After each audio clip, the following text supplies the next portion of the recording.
कि मेरी गाड़ी कम माइलेज दे रही है, क्या करूं, क्या चीज़ हो सकती है, आपकी नैनो इतनी माइलेज कैसे दे रही है। और कई लोग ये भी बोलते हैं कि हमारी नैनो और ज़्यादा माइलेज देती है, आपकी नैनो कम माइलेज दे रही है। तो स्वागत है यार आप सभी का एक और नए दिन में। अभी टाइम शाम के 5:30 हो रहे हैं और फिलहाल अपनी नैनो को लेके जा रहा हूँ मैं ऐसी टाइम पास करने के लिए। तो ये अपनी सोसाइटी का गेट है। अभी नए वाले घर में था मैं सुबह से। और यार अभी 1-2 दिन पहले मैंने एक वीडियो डाली थी, उसमें मैंने अपनी नैनो की माइलेज बताई थी। तो उसके बाद बहुत सारे भाइयों के कमेंट आ रहे थे कि इतनी माइलेज कैसे दे रही है आपकी नैनो, हमारी नैनो तो माइलेज कम देती है। और उस वीडियो से पहले भी वैसे भी आते रहते हैं ये वाले क्वेश्चन कि मेरी गाड़ी कम माइलेज दे रही है, क्या करूं, क्या चीज़ हो सकती है, आपकी नैनो इतनी माइलेज कैसे दे रही है। और कई लोग ये भी बोलते हैं कि हमारी नैनो और ज़्यादा माइलेज देती है, आपकी नैनो कम माइलेज दे रही है। तो दोनों टाइप के कमेंट आते रहते हैं। अगर कार माइलेज कम दे रही है या बाइक भी माइलेज कम दे रही है ना, तो इसका मतलब उसमें कुछ ना कुछ दिक्कत है। और ऐसा भी नहीं होता माइलेज के लिए कि कोई एक ही चीज़ आपको चेक करनी है, एक ही चीज़ ठीक करके माइलेज आपकी ठीक हो जाएगी। माइलेज बहुत सारी चीज़ों पे डिपेंड करती है, उनमें से अगर एक भी चीज़ खराब होती है तो गाड़ी माइलेज नहीं दे पाती। और हो सकता है इस वीडियो में मैं वो रीज़न बता भी ना पाऊँ जिसकी वजह से आपकी कार माइलेज नहीं दे रही, क्योंकि सारे रीज़न तो मेरे को नहीं पता, लेकिन कुछ रीजंस पता है जो कि मेरे साथ हो रखा है। तो वो मैं आपको बता सकता हूँ इस वीडियो में। क्योंकि जिस टाइम मैंने ये कार खरीदी थी ना, उस टाइम ये भी बहुत कम माइलेज देती थी। उस टाइम तो इसमें बहुत सारी चीज़ों की कमी थी। उसमें से सबसे जो मेजर चीज़ थी वो थी क्लच प्लेट। तो इसकी क्लच प्लेट ख़त्म हो रखी थी। लेकिन मैंने तो ये पहली कार खरीदी थी तो मेरे को पता ही नहीं था कि क्लच प्लेट ख़त्म कैसे होती है, पता कैसे चलता है। मैं इसे अपना ऐसे नॉर्मली चलाता था और ये माइलेज कम देती थी।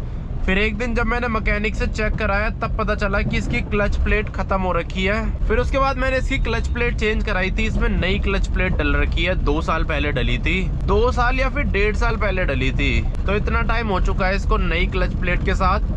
लेकिन नई क्लच प्लेट डलाने के बाद भी ऐसा नहीं कि तुरंत माइलेज बहुत ज़्यादा अच्छी हो गई थी, पर यह है कि पहले से ठीक हो गई थी। पिकअप बढ़ गया था इसका, पावर बढ़ गई थी, बहुत सारी चीज़ें बढ़ गई थी। क्लच स्मूथ हो गया था, गियर शिफ्टिंग काफ़ी स्मूथ हो गई थी। अभी भी है वैसे क्लच इसका बहुत ज़्यादा स्मूथ और लाइट, गियर शिफ्टिंग भी काफ़ी स्मूथ है इसकी। तो एक रीज़न तो ये हो सकता है कि आपकी गाड़ी की क्लच प्लेट ख़त्म हो रखी है। उसके अलावा जो दूसरा रीज़न है वो ये हो सकता है कि सर्विस नहीं हो रखी। कई लोग टाइम पे सर्विस भी नहीं कराते तो तब भी गाड़ी माइलेज नहीं देती अच्छी।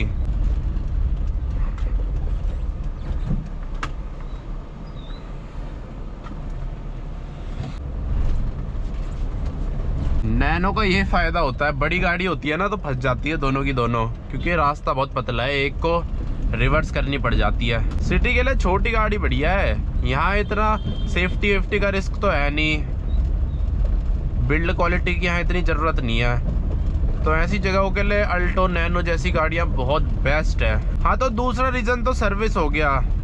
कई लोग सर्विस नहीं कराते तो उसकी वजह से भी माइलेज गिर जाती है। उसके अलावा सर्विस में भी एक चीज़ है, कई बार हम सर्विस भी कराते हैं लेकिन बहुत सारी चीज़ें सर्विस में चेंज नहीं कराते, जैसे गियर ऑयल हो गया, उसके अलावा स्पार्क प्लग हो गए। मेरे हिसाब से तो स्पार्क प्लग आपको हर सर्विस में चेंज करवा देने चाहिए, उससे गाड़ी का पिकअप भी बढ़िया रहता है, माइलेज भी बढ़िया रहती है। स्पार्क प्लग के अलावा नैनो में ना, जहाँ स्पार्क प्लग लगता है वहाँ 2 कॉर्ड वायर बोलते हैं शायद उसे, या फिर इग्निशन वायर ऐसे कुछ बोलते हैं, तो वो भी चेंज करवा देना अगर आपकी नैनो में चेंज नहीं हुई है बहुत टाइम से, क्योंकि स्पार्क प्लग से करंट भेजने का काम वही वायर करती है।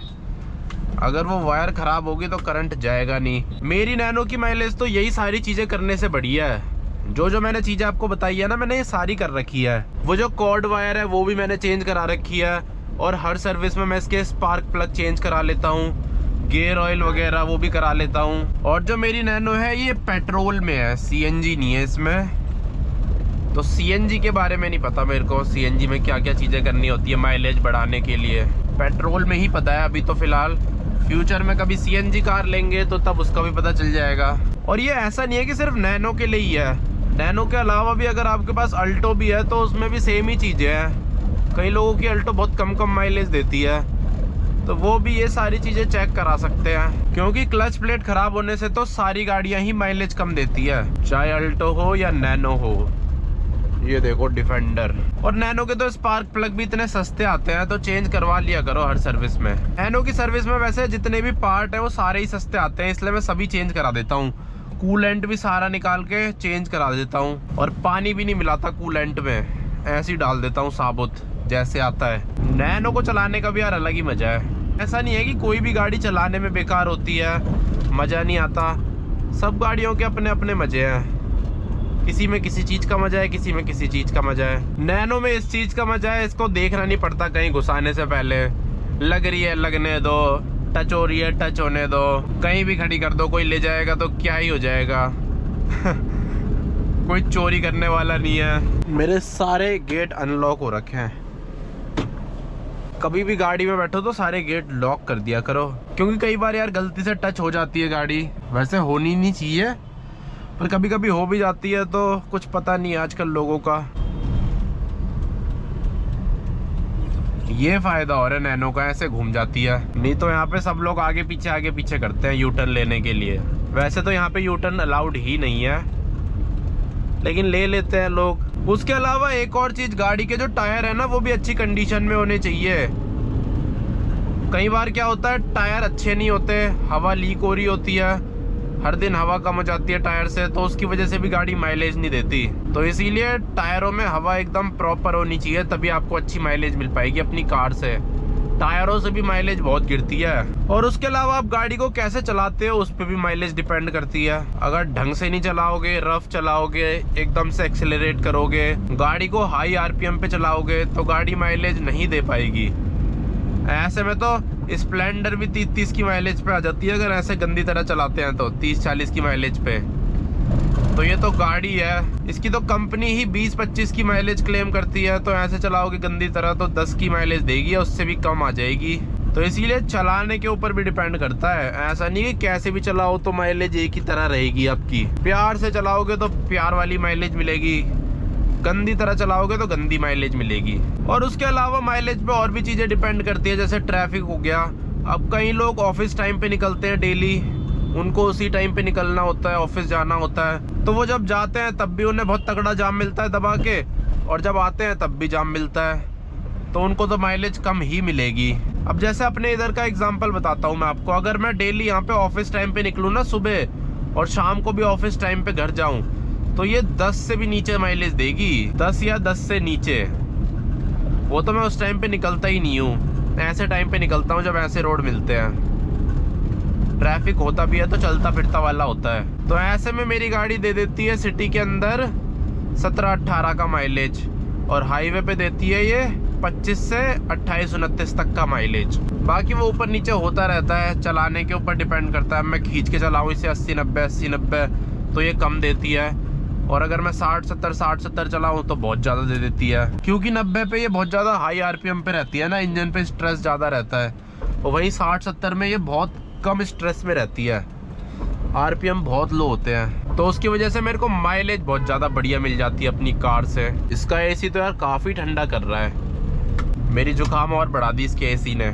और यार कार और बाइक में ना एक और पता है सबसे मेन डिफरेंस क्या है? अब देखो जैसे ये बगल में नाला है, अभी मैं बाइक में होता ना तो बहुत गंदी बदबू आती, लेकिन गाड़ी में क्या है पता ही नहीं चलता बगल में नाला है क्या है, बिल्कुल 1% भी बदबू नहीं आ रही इसकी। मैं यहाँ बैठ के खाना भी खा सकता हूँ, गाड़ी में बैठ के ऐसा लग रहा है कोई नदी होगी साफ सुथरी, क्योंकि कुछ बदबू ही नहीं आ रही, बदबू का नाम और निशान नहीं है। जैसे घर पे इसमें खुशबू आ रही थी वैसी आ रही है अभी के टाइम पे भी, क्योंकि सारे शीशे बंद है। हाँ अगर शीशे खोल दूंगा तब बदबू अंदर आ जाएगी और फिर जाएगी भी नहीं। बाकी यार अपनी नैनो देख लो, देखने में कितनी ज्यादा बढ़िया लगती है।